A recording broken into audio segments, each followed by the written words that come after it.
Everyone, welcome to our channel. आज हम discuss करेंगे क्लास 12 केमिस्ट्री का फर्स्ट यूनिट सॉलिड स्टेट के बारे में स्टार्ट करेंगे आज। तो जो चैनल पे फर्स्ट टाइम आए हैं वो चैनल को सब्सक्राइब जरूर करें। चलो वीडियो को स्टार्ट करते हैं। ओके, तो फर्स्ट हम डिस्कस इसके बारे में करेंगे सॉलिड स्टेट।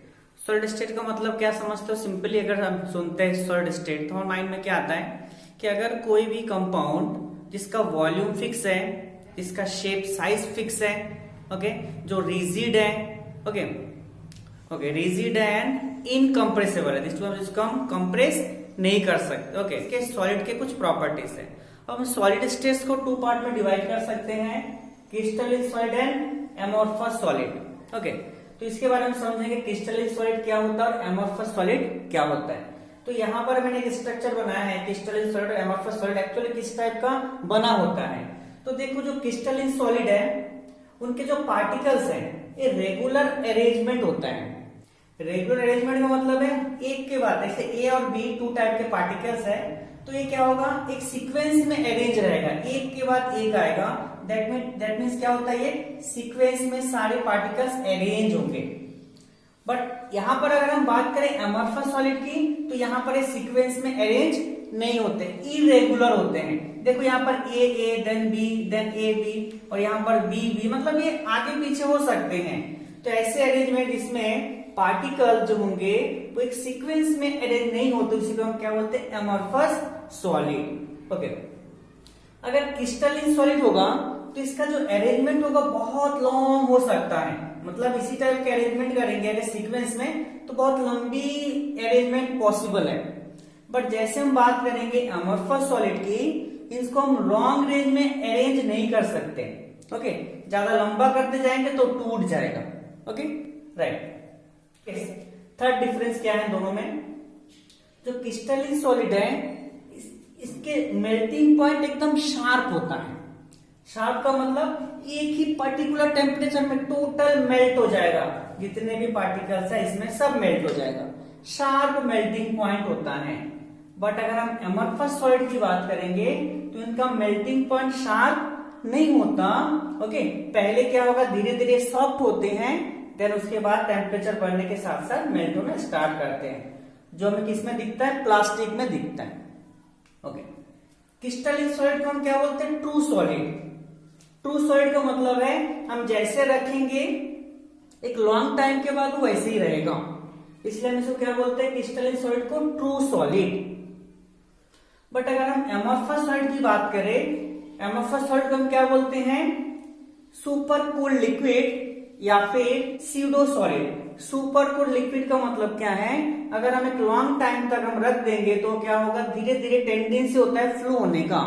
जैसे आपने देखा होगा जो विंडो में ग्लास लगा होता है, अगर उस ग्लास को आप क्या करो, थिकनेस को पहले मेजरमेंट कर लोगे ऊपर और नीचे तो सेम रहेगा। बट अगर 1 और 2 इयर्स के बाद आप मेजरमेंट करोगे, आपको दिखेगा जो नीचे है उसका थिकनेस बढ़ जाता है, ऊपर का पतला हो जाता है, ऊपर थिन होगा और नीचे थिक हो जाएगा। क्या रीजन है कि जो ग्लास के मॉलिक्यूल्स हैं, ओके, वो स्लोली स्लोली फ्लो होता है नीचे, मतलब वो सुपर कूल्ड लिक्विड के फॉर्म में है, वो बहुत ही स्लो मोशन में फ्लो होता है, इसीलिए एमोर्फस सॉलिड को हम क्या बोलते हैं, सुपर कूल्ड लिक्विड बोलते हैं। Okay, okay, crystalline solid anisotropic nature का होता है। एन आइसोट्रोपिक नेचर का मतलब क्या होता है, देखो, अगर हम किसी भी डायरेक्शन में जाएंगे तो हर डायरेक्शन में क्या होगा, फिजिकल नेचर अलग अलग होगा। देखो ये अगर हम यहां से जाएं तो हमें देख रहा है एक के बाद एक आ रहे हैं, मतलब सीक्वेंस में है। बट जैसे हम क्या करें, कुछ इस डायरेक्शन में जाएंगे तो हमें दिखेगा देखो कंटिन्यू बी बी आ रहा है, मतलब इसका फिजिकल नेचर ऐसे कंडीशन में चेंज होता है। तो ऐसे सीक्वेंस का अरेंजमेंट जो होता है, अगर हम यहाँ पर भी देखें, देखो पूरा ए आ रहा है कंटिन्यू एक के बाद एक। ओके, तो ऐसे अरेंजमेंट अगर हो जाए, इसको हम क्या बोलते हैं, N isotropic in nature.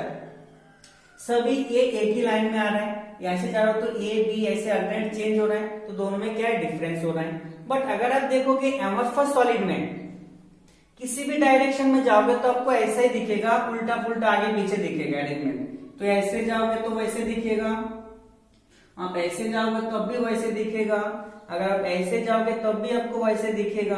Okay, तो इन दोनों में क्या होता है, फिजिकल प्रॉपर्टीज में चेंजेस होता है, राइट। ओके, तो एनाइसोट्रॉपिक का मतलब है अगर हम किसी भी डायरेक्शन में जाएंगे तो इसके फिजिकल जो प्रॉपर्टीज है उसमें चेंज होगा। तो फिजिकल प्रॉपर्टीज अगर चेंज होता है उसी को हम बोलेंगे एनाइसोट्रॉपिक इन नेचर। अगर इसमें चेंज नहीं हो रहा है, हर डायरेक्शन में सेम है, तो हम क्या बोलेंगे, आइसोट्रॉपिक इन नेचर। क्या है, crystal lattice and unit cell. जो स्पेस में 3 डायमेंशन अरेंजमेंट होगा वो उसको हम क्या बोलते हैं, क्रिस्टल लैटिस बोलते हैं। तो वो छोटे छोटे यूनिट सेल 3D डायमेंशन में जुड़कर बना होता है crystal lattice. That means space में अगर एक लैटिस बन रहा है वो छोटे छोटे यूनिट सेल जुड़कर ही बन रहा है। तो टाइप ऑफ यूनिट सेल के 2 टाइप्स है, प्रिमिटिव यूनिट सेल, प्रिमिटिव को सिंपल यूनिट सेल भी बोलेंगे। प्रिमिटिव यूनिट सेल को हम सिंपल यूनिट सेल भी बोल सकते हैं। ओके, दूसरा है नॉन प्रिमिटिव यूनिट सेल। तो जो नॉन प्रिमिटिव यूनिट सेल है उसके फिर उनके भी 3 टाइप है। एक है फेस सेंट्रेड सेल जिसको शॉर्ट में बोलते हैं एफसीसी, दूसरा है बॉडी सेंटर्ड सेल जिसको हम बोलते हैं बीसीसी, तीसरा एंड सेंट्रल सेल जिसको बोलते हैं हम ईसीसी। अब देखो पहले हम देखेंगे सिंपल यूनिट सेल कैसे बना होता है। तो जो सिंपल यूनिट सेल बना होता है वो कुछ इस टाइप का बना होगा। ओके, एक क्यूब जैसा स्ट्रक्चर है, एक क्यूब है। ओके, तो सिंपल यूनिट सेल जो होते हैं इसमें जो एटम्स होंगे सिर्फ कॉर्नर पे प्रेजेंट होते हैं। कहां होगा, ओनली कॉर्नर पे होंगे। दैट मीन्स वो हो गया सिंपल यूनिट सेल। तो अगर कॉर्नर पे कोई एटम होगा तो उस एटम का जो कंट्रीब्यूशन होता है पूरे यूनिट में, कॉर्नर का कंट्रीब्यूशन होता है 1/8। ओके, तो कॉर्नर का जो कंट्रीब्यूशन होता है 1/8 होता है एक एटम का कंट्रीब्यूशन। तो ये होता है सिंपल यूनिट सेल में। ओके, नेक्स्ट अगर हम देखें एफसीसी, तो एफसीसी में कॉर्नर में तो एटम होगा ही, कॉर्नर के अलावा सारे फेसेस में भी एटम्स होंगे। तो देखो यहाँ पर एक क्यूब की बात करें तो 6 फेसेस होते हैं, 6 फेस। तो इस वाले फेस के लिए यहाँ पर एक एटम होगा, इस नीचे इस फेस के लिए यहाँ पर एक एटम है, इस फेस के लिए यहाँ पर एक एटम है, इस फेस के लिए यहाँ पर है, इस वाले फेस के लिए यहाँ पर एटम है, इसके लिए यहाँ पर एक फेस। तो कुल मिला के कितने, 6 फेसेस हैं। तो अगर फेस का कंट्रीब्यूशन देखे, जैसे फेस में क्या होता है, हाफ होता है कंट्रीब्यूशन, क्योंकि इस वाले सेल जो सेल यूनिट सेल है इसके साइड में और एक सेल होगा, मतलब ये एटम कितने पार्ट में डिवाइड होंगे, 2 पार्ट में। तो फेस का जो कंट्रीब्यूशन होता है वो 1/2 होता है। फेस में एटम का कंट्रीब्यूशन होता है 1/2। ओके, जिसको हम क्या बोलेंगे, FCC, face centred unit cell, right. That means corner के अलावा सारे फेसेस में भी एटम्स प्रेजेंट होंगे, राइट। उसके बाद है बॉडी सेंटर्ड सेल, शॉर्ट में इसको क्या बोलते हैं, बीसीसी। बीसीसी में क्या होगा कि सारे कॉर्नर्स में तो होगा, ओके, सारे कॉर्नर्स के अलावा जो एटम्स एक कहां पर होंगे, इस बॉडी के एकदम सेंटर में होंगे। बॉडी के एकदम सेंटर में एक एटम होगा कॉर्नर के अलावा। ओके, तो कॉर्नर के अलावा बॉडी के सेंटर में, देखो सेंटर में अगर है इसका मतलब इस एटम को किसी के साथ शेयर करना नहीं पड़ेगा। तो इस यूनिट सेल के लिए इसका जो कंट्रीब्यूशन है पूरा 1 है। ओके, बॉडी के सेंटर में है, इसका मतलब पूरा 1 एटम उसके सेंटर में ही है। ओके, उसके बाद क्या आता है, एंड सेंटर्ड सेल। तो एंड सेंटर्ड सेल में कितना होता है, शॉर्ट में ईसीसी। ओके, तो एंड सेंटर्ड सेल में क्या होता है, वो जो यूनिट सेल है इसके कॉर्नर के अलावा 2 एंड में होता है। ये एक एंड है, यहाँ पर एक एटम होंगे और यहाँ पर एक एटम होंगे। तो एंड सेल मतलब फेस में तो आ रहा है, 2 फेस में, अपर एंड लोअर पार्ट में, इसका भी कंट्रीब्यूशन क्या होगा, 1/2 होगा। तो ये होता है कि unit cell, that means FCC में क्या होता है, कॉर्नर के अलावा सारे फेसेस में एटम्स प्रेजेंट होंगे। बॉडी सेंटर सेल में बीसीसी में क्या होगा, कॉर्नर के अलावा बॉडी के सेंटर में प्रेजेंट होगा एक एटम। ओके, एंड सेंटर में क्या होगा, कॉर्नर के अलावा 2 एंड में एटम प्रेजेंट होंगे। ओके, इसी को हम क्या बोलते हैं, यूनिट सेल। ओके, अब देखो अगर प्रिमिटिव यूनिट सेल है, मतलब प्रिमिटिव का मतलब क्या होता है, सिंपल यूनिट सेल। तो सिंपल यूनिट में ओनली कॉर्नर पे एटम होते हैं। तो कितने हो सकते हैं 1 2 3 4 5 6 7 8, कितना हो सकते हैं 8, और एक कॉर्नर का कंट्रीब्यूशन है 1/8, तो 8 से 8 कैंसिल हो, कितना 1, मतलब है अगर सिंपल यूनिट सेल है तो उसमें नंबर ऑफ एटम कितने होंगे 1 एटम होंगे, ओनली 1 एटम।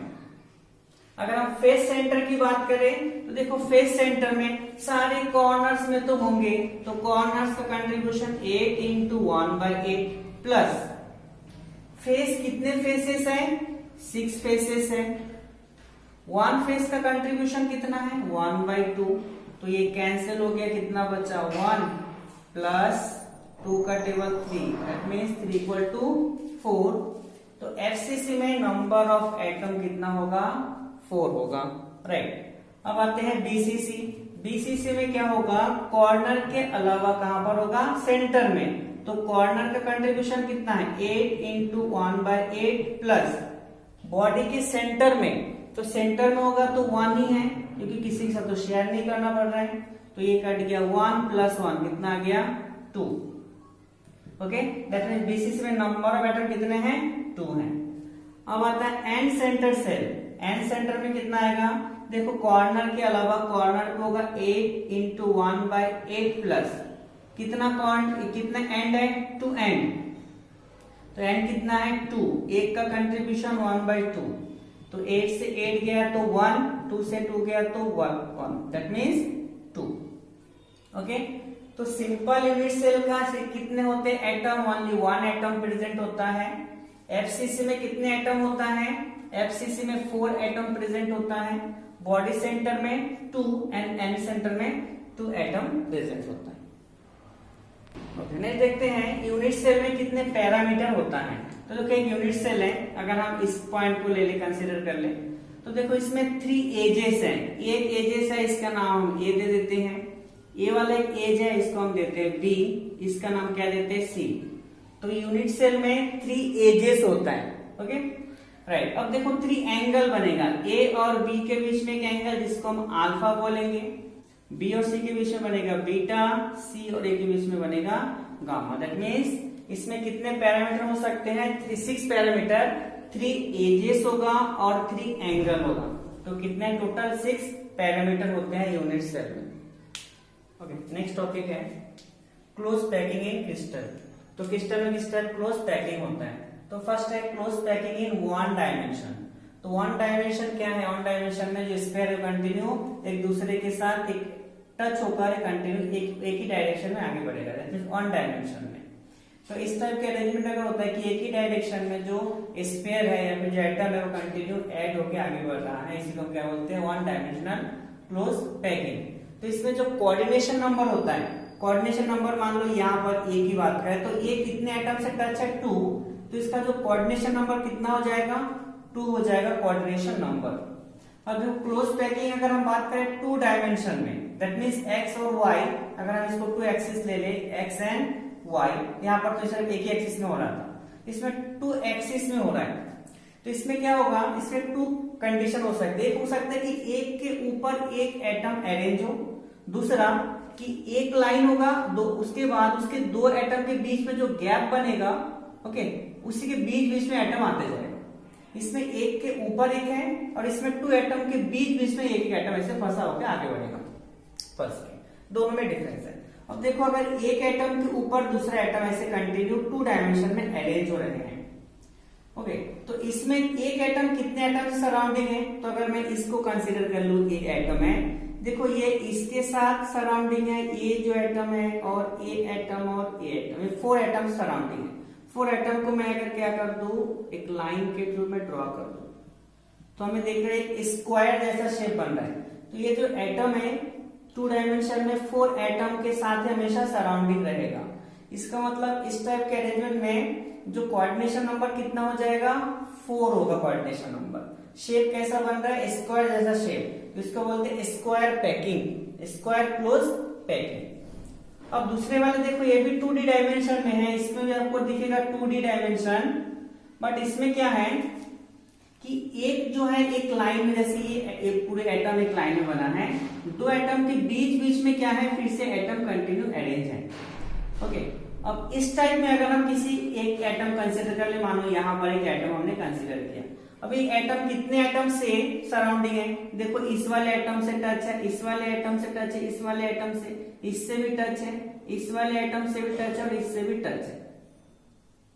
ओके, तो कितने एटम से टच है सबको अगर मैं क्या करूं, ड्रॉ कर दूं कि कितने एटम से सराउंडिंग है, तो हमें एक हेक्सागोन जैसा स्ट्रक्चर दिखेगा। तो इसी को हम बोलते हैं hexagonal close packing, hexagonal close packing. और इसमें जो कोऑर्डिनेशन नंबर, कोऑर्डिनेशन नंबर का मतलब है कि एक एटम कितने एटम से सराउंडिंग है, तो इसमें जो कोऑर्डिनेशन नंबर हो जाएगा 6 हो जाएगा कोऑर्डिनेशन नंबर। ओके, नेक्स्ट हम डिस्कस करेंगे वॉइड। वॉइड या फिर इसको क्या बोल सकते हैं हम, होल, खाली स्पेस को हम वॉइड या फिर होल बोलते हैं। तो 2 टाइप के यहाँ पर हम देख रहे हैं, ऑक्टाहेड्रल वॉइड या फिर टेट्राहेड्रल वॉइड क्या होता है। तो देखो पहले हम देखेंगे टेट्राहेड्रल। तो अगर यहाँ पर 3 स्फीयर है,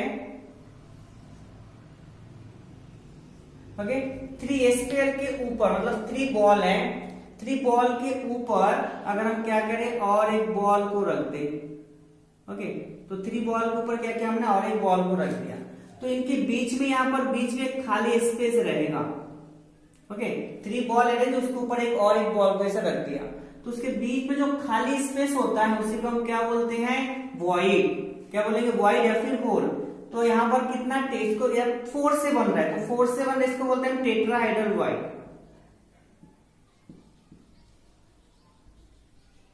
टेट्राहेड्रल वॉइड या फिर टेट्राहेड्रल होल। तो जो खाली स्पेस होगा 3 एटम ऐड है, उसको 3 एटम या फिर स्फीयर कंटिन्यू एक दूसरे के साथ अटैच है, उसके ऊपर और एक अगर स्फीयर को रखें तो उनके बीच में बनने वाले होल को हम क्या बोलेंगे, टेट्राहेड्रल होल या फिर टेट्राहेड्रल वॉइड। अब देखो ऑक्टाहेड्रल कैसे बनते हैं, अगर यहाँ पर ये 3 एटम अरेंज है, 3 एटम एक दूसरे के साथ अटैच है, अब इनके ऊपर और 3 एटम है, इनके ऊपर और 3 एटम है,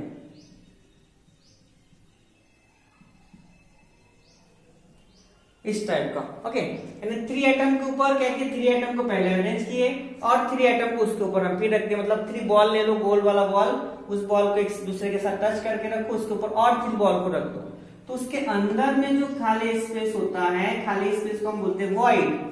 ओके, तो अगर यहाँ पर 6 है, टोटल 6 है, तो इसको हम बोलेंगे ऑक्टाहेड्रल वॉइड।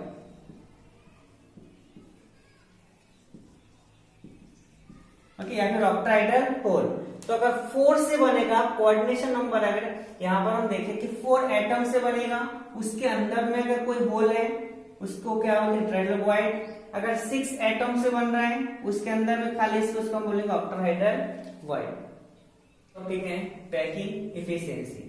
तो पैकिंग इफिशियंसी निकालने के जितने भी यूनिट्स हमने पढ़ा है वो उसमें कितना ज्यादा पैक है उसी को हमें निकालना है। तो पैकिंग इफिशियंसी का मतलब होता है कि जितने भी एटम हैं यूनिट सेल में, तो उस एटम से वो कितना ज्यादा पैक है वो हमें निकालना है। तो अगर हम सिंपल यूनिट सेल की बात करें जिसमें सिर्फ कॉर्नर कॉर्नर पे एटम्स होते हैं, तो अगर कॉर्नर कॉर्नर पे एटम्स हो तो कितना ज्यादा पैक होगा उसी को हमें निकालना है। तो अगर हम इस क्यूब का एक साइड को ले लें, एक साइड में कितना 4 एटम है, तो 4 एटम को हमने लिया 4 एटम है। इसका मतलब ये जो 4 एटम का एटम अगर देखें तो इस वाले में ये जो एटम है इसका कुछ इतना पार्ट है, ये ऐसे इस एटम का भी ऐसे पार्ट होगा, मतलब ये दोनों एटम एक दूसरे से टच किया होगा बाउंड्री से।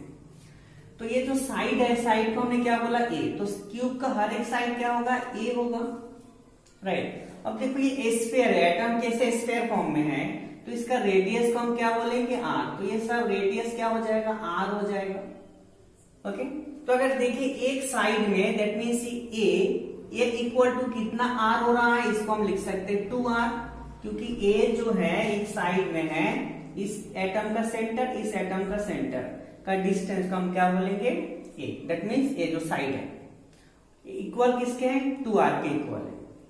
ओके, तो इस एटम के यानी इस क्यूबिक यूनिट सेल का जो साइड है वो a है और एक इसके इक्वल है 2r के इक्वल है। r क्या है, स्फीयर या फिर इस एटम का रेडियस है। ओके, तो a का वैल्यू क्या मिल गया हमें, a इक्वल टू है 2r है। ओके, अब सिंपल यूनिट सेल में नंबर ऑफ एटम्स कितने होते हैं? तो number of atoms simple unit cell में, तो सिंपल यूनिट सेल में टोटल 8 एटम है और कॉर्नर पे कंट्रीब्यूशन होता है 1/8, दैट मीन्स कितना हो गया 1।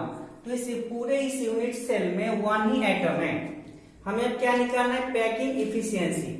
तो जो पैकिंग इफिशियंसी का फॉर्मूला होता है वो होता है number of atom into volume of atom upon volume of cube.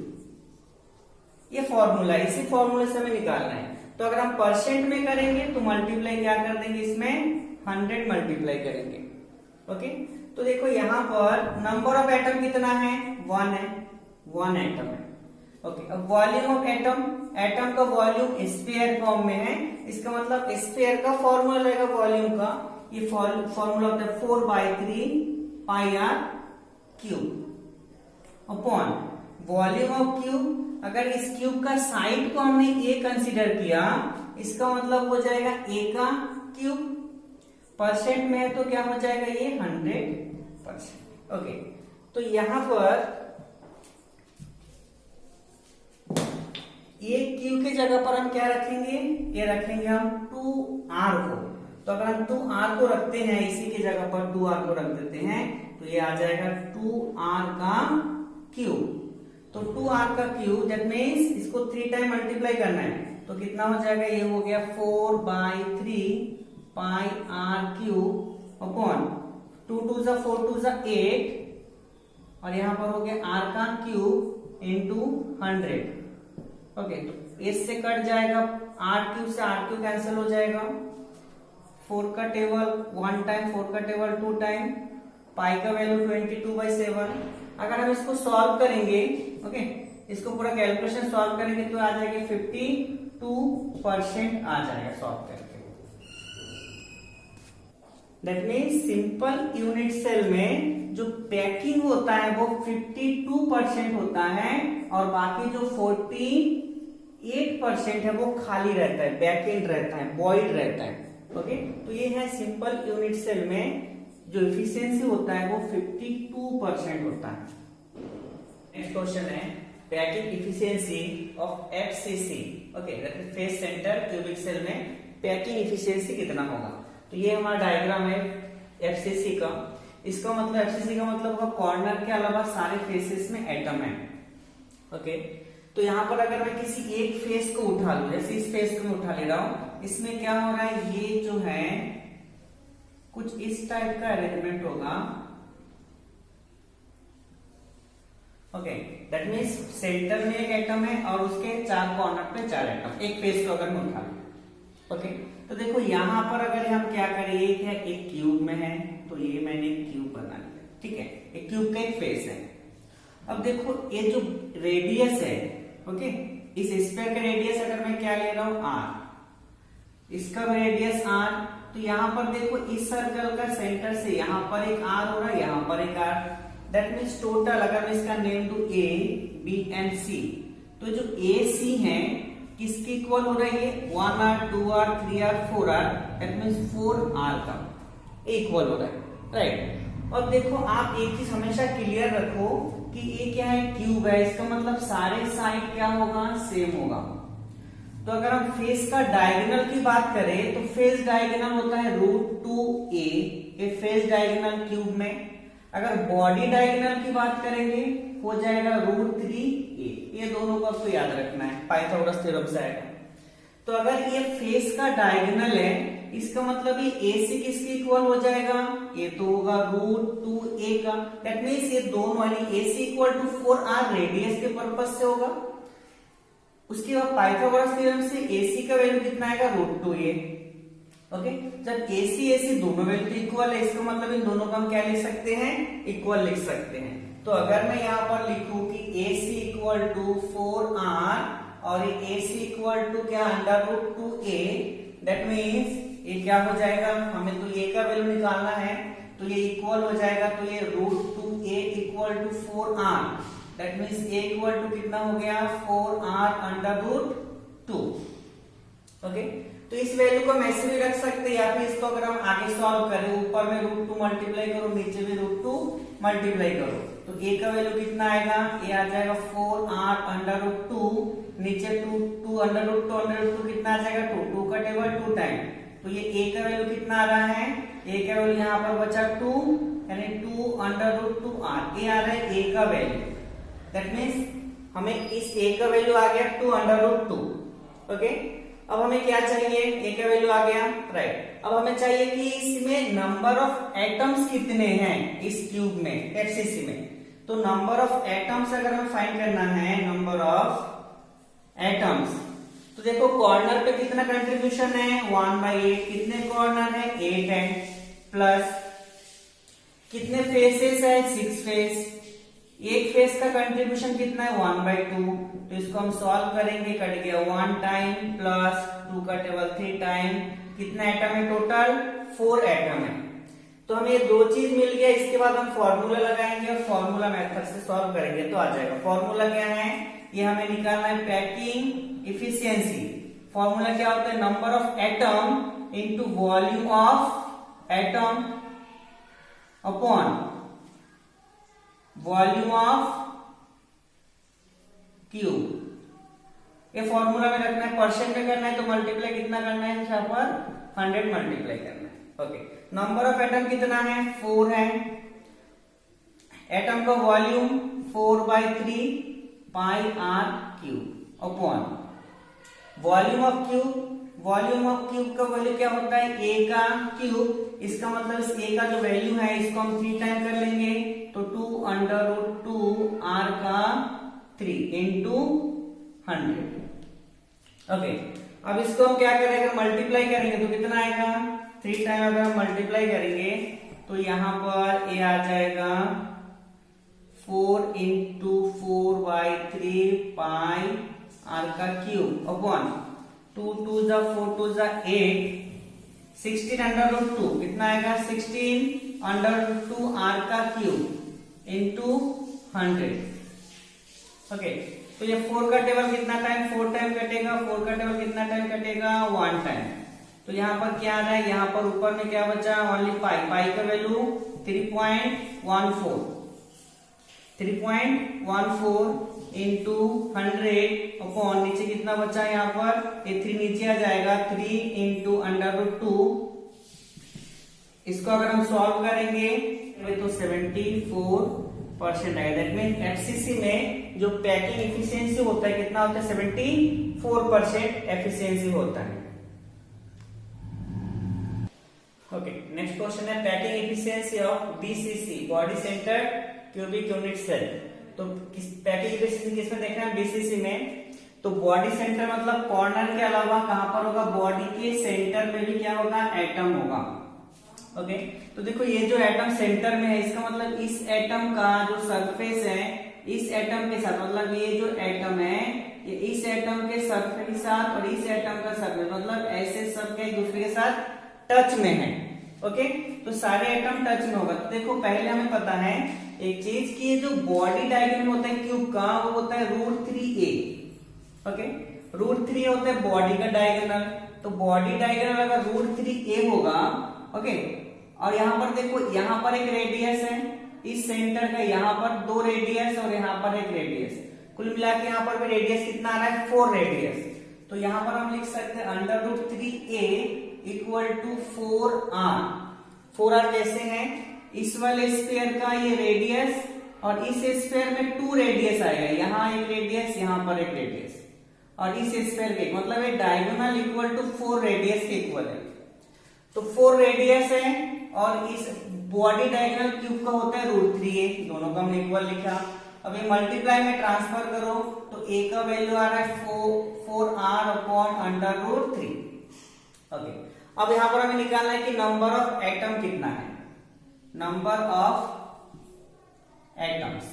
तो नंबर ऑफ एटम्स देखिए निकालना आपको, पहले कॉर्नर में है तो 8 इंटू 1/8 प्लस सेंटर में तो 1 ही है, दैट मीन्स 8 से 1 गया तो 1 plus 1 equal to 2। That means BCC में नंबर ऑफ एटम कितना है 2 है। अच्छा, अब क्या करना है, हमें फॉर्मूला लगाना है और सॉल्व करना है। ठीक, ओके। फॉर्मूला क्या है? Packing efficiency equal to number of atom 2 है, volume of atom 4/3 pi r का cube, okay, upon volume of cube. तो वॉल्यूम ऑफ क्यूब ए का क्यूब, दैट मीन्स ये 4r अपॉन √3 का क्यूब इनटू 100%। क्या करना है यहाँ पर? ये हो रहा है 4 2 जा 8 अपॉन 3 इंटू पाई का वैल्यू 3.14 इंटू आर का क्यूब इंटू 100 अपॉन 4 का table 4 into 4 into 4, that means जाएगा 64 आर का cube upon 3 √3 that means 3 under √3 आएगा, ओके। तो इसको अगर हम पूरा सॉल्व करेंगे तो सॉल्व करने के बाद 68% आएगा। दैट मीन्स बीसीसी में जो पैकिंग इफिशियंसी होता है 68% होता है, इसमें 68% पैक रहता है, बाकी क्या रहता है? खाली रहता है पूरा, ओके। तो 68% होता है पैकिंग इफिशियंसी बीसीसी में। Calculation of density of a cubic crystal from its edges. तो देखो डेंसिटी का जो फॉर्मूला होता है, डेंसिटी इक्वल टू क्या होता है? Mass upon volume, mass upon volume. तो मास किसका? यूनिट सेल का, mass of unit cell, mass of unit cell upon volume of unit cell, okay. Unit cell का मास और वॉल्यूम के रेशियो को हम क्या बोलते हैं? Density, right. अब देखो मास ऑफ यूनिट सेल, किसी यूनिट सेल में नंबर ऑफ एटम्स कितने होते हैं? तो नंबर ऑफ एटम्स को Z से रिप्रेजेंट करेंगे, ओके। अब 1 एटम का मास, तो मास है तो M से रिप्रेजेंट करेंगे, और मास जो होगा वो किसमें होगा? ग्राम में होगा, okay. Upon Avogadro number, that means N into volume of unit cell, तो A का क्यूब, और ये जो होगा लेंथ होगा एज का, वो किसमें होगा? सेंटीमीटर में, दैट मीन्स सेंटीमीटर में क्यूब। तो इस फॉर्मूले से डेंसिटी को रिप्रेजेंट करते हैं रो से। तो इस फॉर्मूले से हम क्या निकाल सकते हैं? डेंसिटी निकाल सकते हैं जब ये सारे गिवन होगा। अगर हमें डेंसिटी गिवन होगा तो हो सकता है क्या पूछे कि नंबर ऑफ एटम कितने हैं, या फिर नंबर ऑफ एटम गिवन होगा, हो सकता है एज कितना है, एजेस पूछे, ओके, एज का लेंथ पूछे, या फिर हो सकता है कि क्या पूछे? मास कितना है। तो इसमें से जो 3 है एवोगैड्रो नंबर, ये तो फिक्स है, बाकी ये जो डेंसिटी, एटॉमिक का नंबर, उसके बाद उसका मास एंड एज का लेंथ, तो इन चारों में से 3 गिवन होगा, 4th वन आपको फाइंड करना होगा। तो फॉर्मूले से आपको करना होगा। आप एक चीज ध्यान देना है कि यहाँ पर मास जो होगा ग्राम में, इस फॉर्मूले से करोगे तो मास ग्राम में आएगा, और जो लेंथ आएगा वो सेंटीमीटर में, ओके। नेक्स्ट क्वेश्चन है Schottky defect and Frenkel defect, जो मोस्ट इंपॉर्टेंट क्वेश्चन है 12th बोर्ड के पर्पज से। तो Schottky defect and Frenkel defect में क्या क्या डिफरेंस है इसमें हम समझेंगे। शॉर्ट की का मतलब क्या होता है? जिसमें लैटिस साइड से एनायन और केटायन टोटली क्या होगा? गायब हो जाएगा। मतलब एक क्रिस्टल है, इस क्रिस्टल में से 1 एनायन और एक केटायन को अगर हम क्या करें? टोटली गायब कर दें, मतलब इस लैटिस से कहीं बाहर चला जाएगा, ओके। जिससे क्या होगा? इस क्रिस्टल का डेंसिटी डिक्रीज हो जाएगा, ओके। तो इस टाइप के डिफेक्ट को हम बोलते हैं शॉर्ट की डिफेक्ट। एग्जाम्पल में कुछ एग्जाम्पल हम देख सकते हैं NaCl, KCl, CgS chloride, KBr, AgBr etcetera, okay. But Frenkel defect की बात करें, इसमें क्या होगा? फ्रैंकल डिफेक्ट में क्या होता है? जो केटायन है वो केटायन अपने पोजीशन छोड़कर दूसरे इस क्रिस्टल में कहीं दूसरे जगह पर चले जाएंगे। मान लो यहां से वो यहां पर आ गया है, ओके। क्रिस्टल में है बट अपने पोजीशन छोड़कर दूसरे प्लेस में चला गया है, ओके। तो इस टाइप के जो डिफेक्ट है इसी को हम बोलते हैं फ्रैंकल डिफेक्ट। इसमें डेंसिटी में किसी टाइप का प्रॉब्लम है क्योंकि वो तो क्रिस्टल के अंदर ही है, इसका मतलब डेंसिटी में कोई चेंजेस नहीं होगा। तो इसके कुछ एग्जांपल क्या है? AgCl, okay, ZnS, AgI, AgBr। तो इन दोनों जो शो करते हैं, जो AgBr है, हमें ये जो AgBr है ये सिल्वर ब्रोमाइड, वो फ्रैंकल डिफेक्ट भी शो करता है, शॉर्ट की डिफेक्ट भी शो करता है। तो नेक्स्ट है एफ सेंटर्स क्या होता है? तो अगर किसी क्रिस्टल में से क्या होगा, एनायन अगर उस क्रिस्टल से बाहर चले जाए, किसी क्रिस्टल से अगर एनायन गायब हो जाए और उस पोजीशन में क्या हो जाए, खाली हो जाए, एनायन वहां से गायब हो जाए।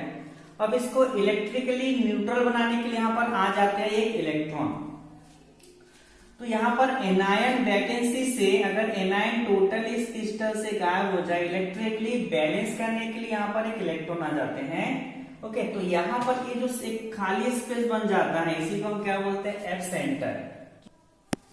दैट मीन्स अगर किसी क्रिस्टल लैटिस से एक एनायन टोटली वैकेंट हो जाए, मिसिंग हो जाए, और उसको इलेक्ट्रिकली न्यूट्रल बनाने के लिए एक इलेक्ट्रॉन आ जाते हैं। ओके, तो इस वाले सेंटर को हम क्या बोलेंगे, एफ सेंटर, जहां से क्या होता है, कंप्लीटली एनायन वैकेंट हो जाता है। ओके, इसको क्या हो जाता है, एफ सेंटर। नेक्स्ट टॉपिक है प्रॉपर्टीज ऑफ सॉलिड। तो प्रॉपर्टीज ऑफ सॉलिड का फर्स्ट देखेंगे, इलेक्ट्रिकली प्रॉपर्टी। इलेक्ट्रिकल प्रॉपर्टी क्या होता है सॉलिड का, फर्स्ट है कंडक्टर्स। कंडक्टर्स मतलब मेटल जो है वो मोस्टली क्या होते हैं, मेटल से इलेक्ट्रिकली गुड कंडक्टर होते हैं, यानी इजीली इलेक्ट्रिसिटी एंड हीट को कंडक्ट करते हैं। इंसुलेटर जो हीट एनर्जी या फिर इलेक्ट्रिसिटी को कंडक्ट नहीं करते, उसको हम क्या बोलते हैं, इंसुलेटर्स। सेमीकंडक्टर का मतलब क्या होता है, सेमीकंडक्टर ये कंडक्टर और इंसुलेटर के बीच में आता है, मतलब टेम्परेचर बढ़ाने से ये कंडक्ट करते हैं इलेक्ट्रिसिटी एंड हीट को।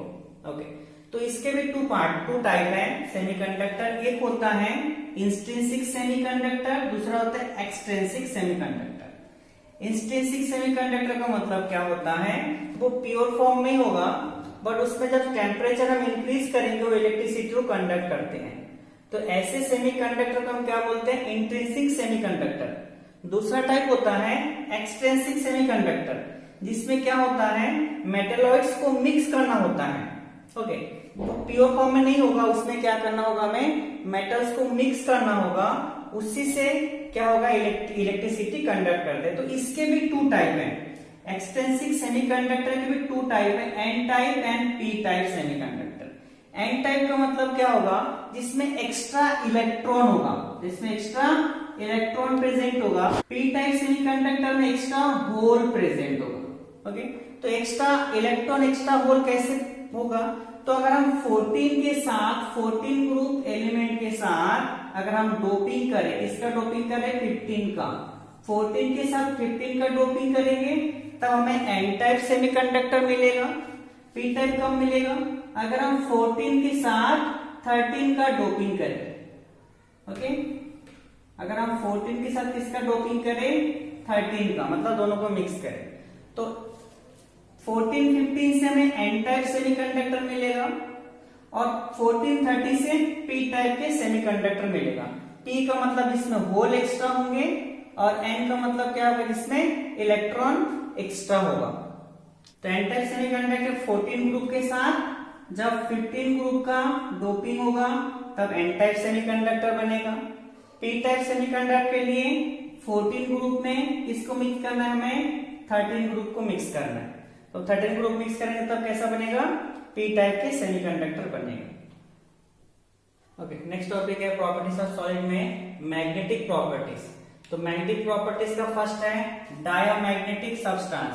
डायमैग्नेटिक का मतलब होता है जो मैग्नेटिक फील्ड रिपेल करता है, ऐसा सब्सटेंस जो मैग्नेटिक फील्ड रिपेल करता है। क्या रीजन है कि इसमें जो इलेक्ट्रॉन है वो कंप्लीटली फिल होता है, कोई भी इलेक्ट्रॉन अनपेयर्ड नहीं होता, सब पेयर में होता है, इसलिए मैग्नेटिक फील्ड क्या होता है, जीरो, मतलब मैग्नेट को रिपेल करता है।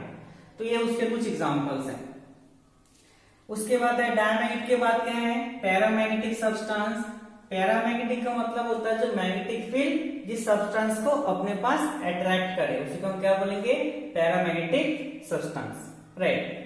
फेरोमैग्नेटिक का मतलब क्या होता है, जो बहुत ही स्ट्रांगली अट्रैक्ट करता है, ऐसा सब्सटेंस जो बहुत ही स्ट्रांगली अट्रैक्ट करता है मैग्नेट। ओके, यानी जो बहुत ही स्ट्रॉन्ग अट्रैक्शन शो करते हैं, उसी को हम क्या बोलते हैं, फेरोमैग्नेटिक सब्सटेंस। जिसमें क्या होता है, सारे इलेक्ट्रॉन एक ही डायरेक्शन में होता है। यही रीजन है कि इजीली क्या होता है, वो अट्रैक्शन होता है, बहुत ही फास्ट और बहुत ही स्ट्रॉन्ग होता है। इसके एग्जांपल है आयरन, कोबाल्ट, निकल, ओके, क्रोमियम ऑक्साइड, ये कुछ एग्जांपल्स हैं। एंटी फेरोमैग्नेटिक सब्सटेंस का मतलब क्या होता है, anti ferro, that means anti ferro का मतलब होता है वो हमें लगता है कि हाँ उसमें कुछ मैग्नेट के प्रॉपर्टीज हैं, बट एक्चुअल में उसका मैग्नेट का प्रॉपर्टी 0 होता है, क्योंकि जितना क्लॉकवाइज डायरेक्शन में इलेक्ट्रॉन होता है उतना ही anti clockwise direction, that means net magnetic field 0 होता है। मैग्नेटिक सब्सटेंस में कैसा होता है, इसमें हमें ऐसा लगता है कि बहुत ज्यादा मैग्नेट के प्रॉपर्टी इसमें होगा, बट एक्चुअल में उसमें कम मैग्नेटिक प्रॉपर्टीज होता है, क्योंकि अगर हम यहाँ पर देखें तो यहाँ पर 3 एक डायरेक्शन इलेक्ट्रॉन 2 अपोजिट डायरेक्शन में, तो ये तो 2 कैंसिल कर देगा, मतलब ये 1 बचे इलेक्ट्रॉन। दैट मीन्स मैग्नेट के प्रॉपर्टीज तो हैं बट कम है, बट हमें एक्सपेक्टेशन तो बहुत ज्यादा बट मिला बहुत ही कम। ओके, तो जिसमें हमें एक्सपेक्टेशन बहुत ज्यादा रहता है बट हमें मिलता है मैग्नेटिक फील्ड कम, ऐसे सब्सटेंस को हम बोलते हैं फेरी मैग्नेटिक सब्सटेंस।